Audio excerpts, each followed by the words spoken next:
नमस्कार दोस्तों, आज की कहानी है भगवान की कृपा। एक राजा था, उसका मंत्री भगवान का भक्त था। कोई भी बात होती तो वह यही कहता कि भगवान की बड़ी कृपा हो गई। एक दिन राजा के बेटे की मृत्यु हो गई। मृत्यु का समाचार सुनते ही मंत्री बोल उठा, भगवान की बड़ी कृपा हो गई। यह बात राजा को बहुत बुरी लगी, पर वह चुप रहा। कुछ दिनों के बाद राजा की पत्नी की भी मृत्यु हो गई। मंत्री ने कहा, भगवान की बड़ी कृपा हो गई। राजा को गुस्सा आया, पर वह गुस्सा पी गया, कुछ बोला नहीं। एक दिन राजा के पास एक नई तलवार बनकर आई। राजा अपनी उंगली से तलवार की धार देखने लगा तो धार बहुत तेज होने के कारण उसकी उंगली कट गई। मंत्री पास में ही खड़ा था, वह बोला, भगवान की बड़ी कृपा हो गई।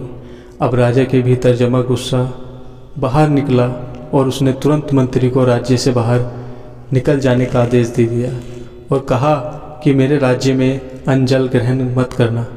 मंत्री बोला, भगवान की बड़ी कृपा हो गई। मंत्री अपने घर पर भी नहीं गया, साथ में कोई वस्तु भी नहीं ली और राज्य के बाहर निकल गया।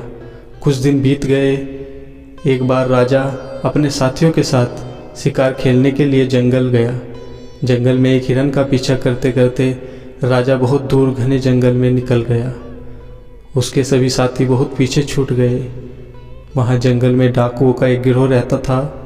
उस दिन डाकुओं ने काली देवी को एक मनुष्य की बलि देने का विचार किया हुआ था। संयोग से डाकुओं ने राजा को देख लिया। उन्होंने राजा को पकड़कर बांध दिया। अब उन्होंने बलि देने की तैयारी शुरू कर दी। जब पूरी तैयारी हो गई तब डाकुओं के पुरोहित ने राजा से पूछा, तुम्हारा बेटा जीवित है? राजा बोला, नहीं, वह मर गया। पुरोहित ने कहा कि इसका तो हृदय जला हुआ है। पुरोहित ने फिर पूछा, तुम्हारी पत्नी जीवित है? राजा बोला, वह भी मर चुकी है। पुरोहित ने कहा कि यह तो आधे अंग का है, अतः यह बलि के योग्य नहीं है, परंतु हो सकता है कि यह मरने के भय से झूठ बोल रहा हो। पुरोहित ने राजा के शरीर की जांच की तो देखा कि उसकी उंगली कटी हुई है। पुरोहित बोला, अरे यह तो अंग भंग है, बलि के योग्य नहीं है, छोड़ दो इसको। डाकुओं ने राजा को छोड़ दिया। राजा अपने घर लौट आया। लौटते ही उसने अपने आदमियों को आज्ञा दी कि हमारा मंत्री जहाँ भी हो उसको तुरंत ढूंढकर हमारे पास लाओ। जब तक मंत्री वापस नहीं आएगा तब तक मैं अन्न ग्रहण नहीं करूँगा। राजा के आदमियों ने मंत्री को ढूंढ लिया और उससे तुरंत राजा के पास वापस चलने की प्रार्थना की। मंत्री ने कहा, भगवान की बड़ी कृपा हो गई। मंत्री राजा के सामने उपस्थित हो गया।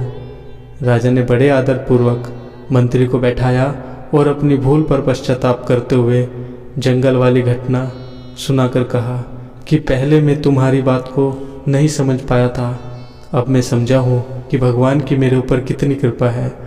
भगवान की कृपा से अगर मेरी उंगली न कटती तो उस दिन मेरा गला कट जाता, परंतु जब मैंने तुम्हें राज्य से निकाल दिया तब तुमने कहा कि भगवान की बड़ी कृपा हो गई। तो वह कृपा क्या थी, यह भी मेरी समझ में नहीं आया। मंत्री बोला, महाराज, जब आप शिकार करने गए तब मैं भी आपके साथ जंगल में जाता। आपके साथ मैं भी जंगल में बहुत दूर निकल जाता, क्योंकि मेरा घोड़ा आपके घोड़े से कम तेज नहीं है। डाकू लोग आपके साथ मेरे को भी पकड़ लेते। आप तो उंगली कटी होने के कारण बच गए, पर मेरा तो उस दिन गला कट ही जाता। इसलिए भगवान की कृपा से मैं आपके साथ नहीं था, राज्य से बाहर था, अतः मरने से बच गया। अब पुनः अपनी जगह वापस आ गया हूँ। यह भगवान की कृपा ही तो है। दोस्तों, कहानी का सार यही है कि आजकल मनुष्य को सुविधा भोगने की इतनी बुरी आदत हो गई है कि थोड़ी सी भी विपरीत परिस्थिति में विचलित हो जाता है। कई बार तो भगवान के अस्तित्व को भी नकारने लगता है। उनके लिए यही संदेश है कि उस परमात्मा ने जब हमें जन्म दिया है तो हमारा ख्याल भी वही रखेगा, बस हमें उसके प्रति निष्ठा बनाए रखनी होगी। जैसे एक पिता के दो पुत्र हो, एक कुपूत और दूसरा सपूत, फिर भी पिता होने के नाते उसे दोनों की ही फिक्र रहेगी, परंतु किसी भी कार्य अथवा सहयोग में प्राथमिकता सपूत को ही दी जाएगी। इसी प्रकार हमें उस परमात्मा के प्रति निष्ठा बनाए रखनी होगी। सुख दुख जीवन में धूप छाया की तरह बने रहते हैं, कभी स्थायी नहीं रहते। हमें हमारे अंदर उनको व्याप्त करके धैर्य जगाना होगा और यह केवल परमात्मा की भक्ति से ही संभव है। दोस्तों, वीडियो अगर पसंद आई हो तो वीडियो को लाइक और हमारे चैनल को सब्सक्राइब करें और अपने दोस्तों के साथ शेयर करें। धन्यवाद। जय श्री कृष्ण।